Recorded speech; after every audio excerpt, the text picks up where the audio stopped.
Emily Carter returns to Willow Creek after 14 years for her father's funeral. The small town hasn't changed, but she has. Her relationship with her brother Jack is strained. The farmhouse is filled with silence, grief, and unresolved memories. As she steps inside, the past begins to stir, and old wounds reopen. She's unsure whether she belongs here anymore, but something about this home pulls her back. In her father's study, a box of unopened letters catches her eye, setting off a trail of questions. Who really was her father? And what happened to their long-lost mother? In the attic, Emily finds a locked wooden box filled with letters signed by her mother, who vanished when she was 10. The letters suggest her mother didn't abandon them, she may have been forced to leave. Jack refuses to talk about it, still holding on to anger. Emily's doubts about her father grow, but her memories don't match the man in the letters. Were they living a lie all along? She decides to investigate, hoping to uncover the truth. The deeper she digs, the more she realizes Willow Creek has secrets, and her family was at the center. Emily visits the old town library, where she reconnects with Ben, a childhood friend now working as a journalist. She shares the letters, and Ben offers to help her search public records. A forgotten newspaper clipping hints at a scandal involving her father, years ago. Meanwhile, Jack avoids Emily, haunted by his own secrets. The townspeople treat Emily differently, like they know something she doesn't. That night, Emily dreams of her mother, standing at the creek, calling her name. She wakes up shaken, more determined than ever to uncover what really happened on the night her mother disappeared. Ben discovers court records showing her mother, Laura Carter, filed for divorce just days before she vanished, but it was never processed. A witness claimed to see her arguing with someone outside town. Emily starts to suspect foul play, but there's no police report, no closure. Jack finally confesses, their father once hit their mother. Emily is shocked, torn between the father she loved and the man in these memories. The creek where they used to play becomes symbolic, a place where light and darkness meet. Emily realizes, to move forward, she must confront every piece of truth. At the reading of the will, Emily and Jack are surprised to find their father left everything to both of them equally, but also a note. In it, he writes, "Forgive me for what I could never fix." The note includes a map with coordinates near an abandoned cabin deep in the woods. Emily believes this could be the last place their mother was seen. Jack hesitates, afraid of what they'll find. But Emily insists they go. They follow the trail, their silence louder than the forest around them. What they find hidden in the cabin changes everything.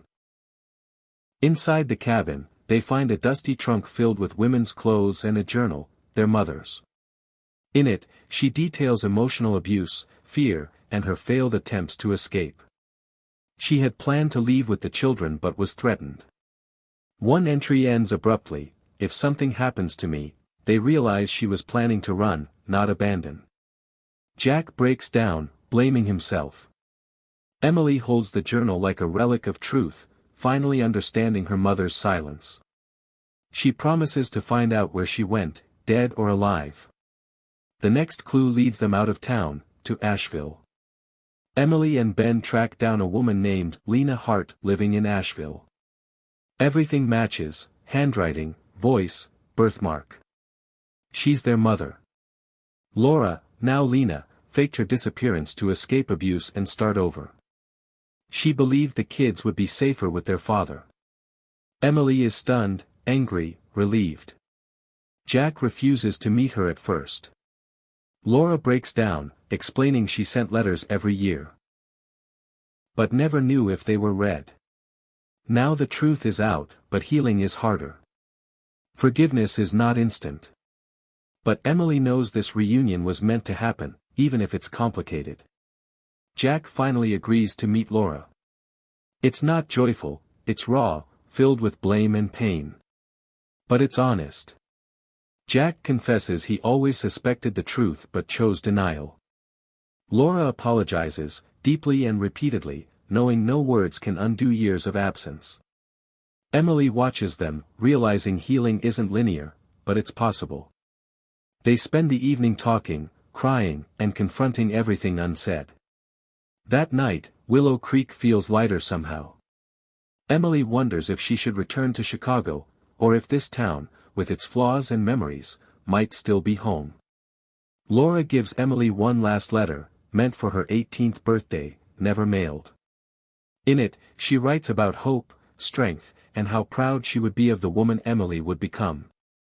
Reading it, Emily cries, not out of sorrow, but release. She visits the creek one last time, remembering laughter, loss, and light. She no longer feels like a guest in her own town. Jack offers to start over too. They talk of repairing the farmhouse, maybe turning it into a local retreat center for women. Something new can grow from the ashes of the past. Months later, Willow Creek sees a rare firefly bloom. Emily sits on the porch with Ben, sipping iced tea, watching the golden flickers. The house is repainted, the land blooming again. Laura visits often. Jack teaches music to local kids. Life hasn't become perfect, but it's real, honest, and full of second chances. Emily writes her first novel, inspired by her mother's journal. As twilight fades into night, Emily whispers, "Thank you, Dad, for leaving the map." A new chapter has begun, not just in her book, but in her heart. If her story touched your heart, don't forget to like, share, and subscribe, because this is Text to Heart, where stories speak to your soul and awaken your spirit.